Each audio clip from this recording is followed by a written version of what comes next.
शुरुआत भर है, एक कदम है। इतनी बड़ी जनसंख्या, करीब करीब 5.5 करोड़ 6 करोड़ महिलाएं हैं। उन तक पहुंचने के लिए यहाँ बैठी 100 महिलाएं काफी नहीं है। तो उत्साह में भाषण देना एक बात है, और अपनी सोच को जमीन पर उतारने के लिए जो परिश्रम करने की जरूरत है वो दूसरी बात है। ऐसा नहीं है कि सिर्फ जनसुराज में इतने लोग हैं। आप लोग, कई लोग दूसरे दूसरे दल से भी जुड़े रहे हैं, आपका अपना भी अनुभव है। मैंने भी देखा है, बिहार में भी, बिहार के बाहर भी, हर दल ने कोई न कोई प्रकोष्ठ बना रखा है, महिलाओं का प्रकोष्ठ बना रखा है। उसमें कुछ सक्रिय महिलाएं भी हैं, उनकी थोड़ी बहुत सुनी भी जाती है। एक दो लोग यदा कदा उसमें से जीत कर चुनाव भी लड़ लेते हैं, जीतते हैं, लेकिन ज्यादातर महिलाओं की भूमिका इतनी ही है कि जब बड़ी सभाएं होती हैं तो लोग कहते हैं इतना बस भेज दीजिए, इतना महिला हम बैठा कर ले आएंगे। और आप देखते होंगे रैलियों में बहुत जो पॉपुलर लीडर्स हैं, उनके भी रैली में सबसे आगे महिलाएं बैठी होती है। आपको देखेंगे 10,000 20,000 50,000 बेना हाँक रही है, उसको ये भी नहीं पता है कि आए कहाँ, उसको कुछ नहीं मालूम है। वो आई, उसने अपना जो कुछ भी डील किया हो, या उसके बिहाफ में उसके घर वालों ने, गांव के ठेकेदार ने, जिसने भी डील किया, वो उसको ले आया, कुछ खिलाया, कुछ पैसा बीच में मारा और वो वापस गई। इसलिए ज्यादातर 50% वोट इसलिए नहीं होता है कि यहाँ सिर्फ महिलाएं ही, पुरुष सब चले गए। मेरा अपना अनुभव ये है कि पुरुषों का ना होना एक तो ये विषय है, आपने ठीक बताया, लेकिन जो बिल्कुल निचले तबके की महिलाएं हैं, इतनी गरीब हैं, इतनी बार ठगी जा चुकी हैं कि एक तरीके से राजनीतिक शून्यता आ गई है उनके दिमाग में। हम लोग बैठते हैं गांव में, 200 300 400 महिला आती है, 1 घंटा बात सुनती है, हर बात पर सहमति जताती है। उसके बाद जब हम निकलने लगते हैं तो फिर वही बात कहती है जो अपने शुरुआत में कही थी, ए भैया आपको पेंशनवा 400 रुपया नहीं मिल रहा है, किसी तरह वो दिलवा दीजिए। 1 घंटा उसने सुना कि हमको शिक्षा चाहिए, हमको अपने पति को, बेटे को वापस लाना है, उस पर उसने सहमति दी। लेकिन फिर वही राशन कार्ड, नाली गली, ग्रामीण क्षेत्र में जो महिलाएं रह रही है, 4 ही विषय है, नाली गली नहीं है। ये भारी समस्या है, मैं इसको आप कमतर मत आंकिए। हमने 2015 में यहाँ सर्वे कराया, उस समय भी बिहार में सबसे बड़ी समस्या रोजगार नहीं था, फैक्ट्री नहीं था, पानी का निकासी बहुत बड़ा मामला। इसलिए 7 निश्चय में नाली गली पक्कीकरण की योजना बनाई गई थी, लागू नहीं हुआ। हमने फिर आंध्रा में जब काम किया, वहां पर पता किया, वहां पर भी नाली गली का पक्कीकरण आंध्रा में भी सबसे पहला विषय। तो पता चला कि आप जरा अंदाजा लगाइए, आप घर में रहते हैं, पानी घर से नहीं निकल रहा है, तो नौकरी तो 6 महीना के बाद मिलेगा, लेकिन पानी अगर आज नहीं निकल रहा है तो सड़ा हुआ पानी आपके लिए बहुत कष्ट का कारण है। इसीलिए जब जाकर आदमी पूछता है तो महिला यही कहेगी भैया नाली गली नहीं बना है। दूसरी समस्या लोग बताते हैं अनाज का, वो 4 किलो अनाज राशन कार्ड नहीं मिल रहा है। तीसरी आप देखेंगे लोग ज्यादातर बताते हैं इंदिरा आवास नहीं मिला है। चौथा भैया कुछ रोजगार मिल जाए। महिलाओं को राजनीति में ज्यादा दिलचस्पी नहीं है, बुरा नहीं मानिएगा। ज्यादातर महिलाओं को, हम लोग गांव में जाते हैं तो कहता भैया कुछ ऐसा व्यवस्था करते हो 2-4 रुपए कमाने का हो जाए।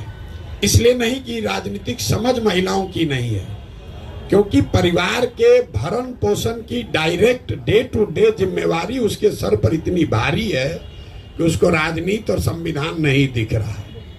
पति तो फिर भी महीना में 1 बार पैसा भेजेगा, लेकिन जो महिला वहां है, लड़के को डायरिया हो गया तो उसी को किसी तरह कर्जा काढ़ के जब तक पैसा न आए तब तक उसको उसका इलाज कराना है।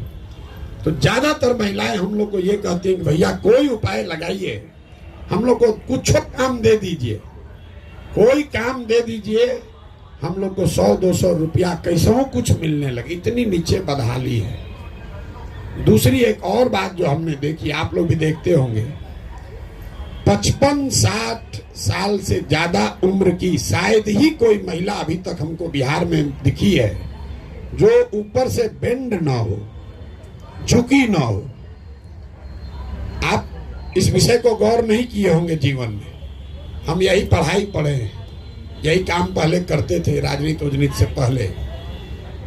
महिलाओं में हीमोग्लोबिन की, खून की इतनी कमी है, जब आप पूरा जीवन खून की कमी इतनी ज्यादा है, कैल्शियम की कमी इतनी ज्यादा है कि पुरुषों के मुकाबले आपका शरीर झुकने लगता है। पहले 5 फीट 5 इंच से ज्यादा लंबी महिला शायद ही कोई आपको गांव में दिखेगी।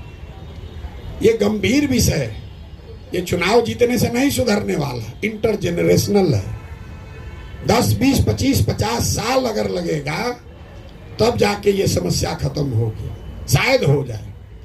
आज से 300 साल पहले यूरोप में लोग भारत के मुकाबले 1.4 इंच उनकी औसत हाइट कम होती थी। आज 300 वर्ष में यूरोप में लोगों का जो हाइट है वो 1.6 इंच भारत के लोगों से ज्यादा है। हाइट पर हम इतना जोर क्यों दे रहे हैं? दुनिया में ऐसा नहीं है कि जो नाटा है वो कम समझदार है या कम होशियार है। दुनिया भर में जो अध्ययन हुआ है वो हाइट और आपके लाइफ टर्म अर्निंग को में सीधे कोरिलेशन बताता है। क्योंकि जब आपका ग्रोथ नहीं हुआ, शरीर का ग्रोथ नहीं हुआ, वो तो दिख रहा है, लेकिन उसके साथ साथ दिमाग का भी ग्रोथ नहीं हुआ, वो आपको नहीं दिख रहा है। इतनी बड़ी समस्या है। यहाँ लोग 4 किलो अनाजे पर वोट बेच रहा है। तो हम आपको कोई महिला सशक्तिकरण का बात नहीं करेंगे। हमने पहले भी कहा है, हम महिला प्रकोष्ठ क्या बनाना है नहीं बनाना है उसमें भी हमारी रुचि नहीं है। संगठन का काम है, 2 तारीख को दल बनेगा, उसमें आप लोग अपनी भूमिका अदा कीजिए, जिसकी जो क्षमता है कीजिए। लेकिन आप हमसे एक काम करा लीजिए। आप में से कुछ लोगों ने कहा कि इस आदमी में दम है, तो हमारे दम का इस्तेमाल करके आप लोग 40 लोग विधायक बन जाइए। बस सीधा आपको सीधा ऑफर दे रहे हैं, एकदम स्ट्रेट लाइन, हर जिला से।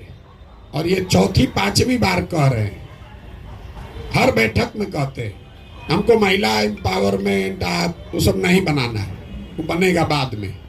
पहले आप आइएगा नीति बनाने में, तब में कुछ कीजिएगा। महिला एम्पावरमेंट करने वाला तो कितना एनजीओ चला ही रहा है लोग, हम उनके काम पर कोई टीका टिप्पणी नहीं कर रहे हैं। लेकिन अगर आपको सही में अधिकार चाहिए तो एक जिला में आबादी 35 से 40 लाख, मतलब कम से कम 15 से 20 लाख महिलाएं हैं। और ये जिम्मा हम पर मत छोड़िए। हमने आपको कहा कि आप एक कमिटी बनाइए और आप हमको चुनकर बता दीजिए भैया सिवान से ये महिला है, और उसके बाद अपना खर्चा लगाकर लड़ाने जिताने की जिम्मेवारी हमारी है। आप लेकिन चुन कर दीजिए। अब जितने लोग संगठन करना चाहते हैं वो भाजपा में जाइए, जदयू में जाइए, वहां महिला प्रकोष्ठ में नेत्री बन जाइए। और जिसको लेकिन चुनाव लड़ना है, चाहे मुखिया लड़ना है, सरपंच लड़ना है, जिला पार्षद लड़ना है, विधायक लड़ना है, वो जन सुराज में आइए। और दूसरे दल में महिला फंसी है उसको भी समझा के लाइए। तो जीवन भर भी वहां ढोते रहिए, कुछ होने वाला नहीं है। वो लास्ट आते आते हम बहुत टिकट बांटे, 1 2 नहीं 10 को चुनाव लड़वाए। लास्ट आते आते आदमी यही कहता ना चल नहीं, इनके पास पैसे नहीं होगा। और उनके घर वाले भी आपको वो फाइनेंशियल मदद नहीं देते हैं। पुरुष है, आपका बेटा लड़ेगा, आप कहिएगा हम अपना गहना बेच के भी टिकट मिल गया भाजपा का, जदयू का, तुमको दे देंगे, पैसा लड़ो। और आप लड़ने जाइएगा तो पैसा आपको मिलेगा नहीं, तो फिर वो दिक्कत होने लगती। इसीलिए कई दल वाले जो टिकट देना भी चाहते हैं, हम लोग देखते हैं काबिल है, बराबर, मतलब पुरुष के बराबर है सर्वे में, लेकिन बात वहां जाती है व्यवस्था कौन करेगा। तो दल वाला सोचता तो व्यवस्था करेंगे नहीं, इन अपने हम लोग पर भार बन जाएंगी। घर वाले को बुला के पूछिए भैया कोई करेगा, तो कहता भैया देखते हैं सोचते हैं। ये भारी समस्या है। बिहार में हम यहीं के हैं, यहीं पले बढ़े हैं। आप किसी भी, यहाँ पुरुष भी लोग हैं। हमने पहले ये गौर नहीं किया था, लेकिन पदयात्रा में ये गौर किया। पूछते हैं आपको कितना बच्चा है, आप इस चीज को आजमा के देखिएगा। लोग कहता है हमको 3 गो बच्चा है। तो 3 गो बच्चा मतलब उसको 3 गो बेटा है। फिर पूछेगा, हम पहले पूछते थे कितना बेटा बेटी, तो बोला ना सर वो 3 गो बेटा है, बेटी भी है। तो हम बोले तो 5 गो ना बच्चा हुआ है। आप पूछ के देखिए गांव में, बेटी को मानता ही वो गिनता है। इसलिए नहीं कि कोई पूर्वाग्रह है, ये समाज में ऐसी चीजें इतना घर कर गई हैं। आप पूछ के देख लीजिएगा। ये हमको अनुभव नहीं था, हम यहीं पर पढ़े हैं, यहीं पर पोलियो का 2 साल प्रोग्राम चलाए हैं, गांव गांव गए हैं, राजनीति भी करा, लेकिन हमको ये पता नहीं था। हम गांव में गए, रैंडम पूछते हैं कितना बच्चा है तुमको, कहता है 4। फिर पूछते हैं अच्छा कै गो लड़का कै गो लड़की, कहता ना भैया 4 गो बेटा है 2 गो बेटी हो। आप ध्यान नहीं दिए होंगे, इतनी गहराई में ये परेशानी है। तो आप अगर कुछ बेहतर करना चाहते हैं तो अपने में सामंजस्य बैठाकर अपने में से चुनिए। हमने ये भी कहा कुछ लोग आप लोग हाथ उठाइए कि हमको नहीं लड़ना है। सही में अगर आपको महिला सशक्तिकरण में आपका भरोसा है तो भाषण देने से नहीं होगा। 20 आदमी कहिए भैया हम लोग, 15 आदमी कहिए कि हम लोग भैया चुनाव नहीं लड़ेंगे, हम आपको 15 गाड़ी देते हैं, आने जाने रहने खर्चा सब देते हैं, जनसुराज से देते हैं। आप 40 जिला जाइए और वहां पर महिलाओं की बैठक कीजिए। पहले भी कार्यकर्ता नहीं बना, पहले उस नेत्री को ढूंढिए कि ना भैया खगड़िया में ये महिला है, सबसे ताकतवर है, ये भाजपा में थी, इसको हम लोग ले आए हैं, इसको यहाँ से लड़ाया जाए। इस पर अगर आपकी सहमति है तो प्रस्ताव पारित कीजिए और आपस में बैठ के वो समिति बनाइए कि ना भैया खाली कहने के महिला मत नॉमिनेट कीजिए, वो महिला उस जिले की सबसे सशक्त महिला होनी चाहिए। और हमारा कोई क्राइटेरिया नहीं है, वो गरीब है अमीर है पैसा वाले की है कि उसका हस्बैंड क्या करता है, उससे कोई लेना देना नहीं है।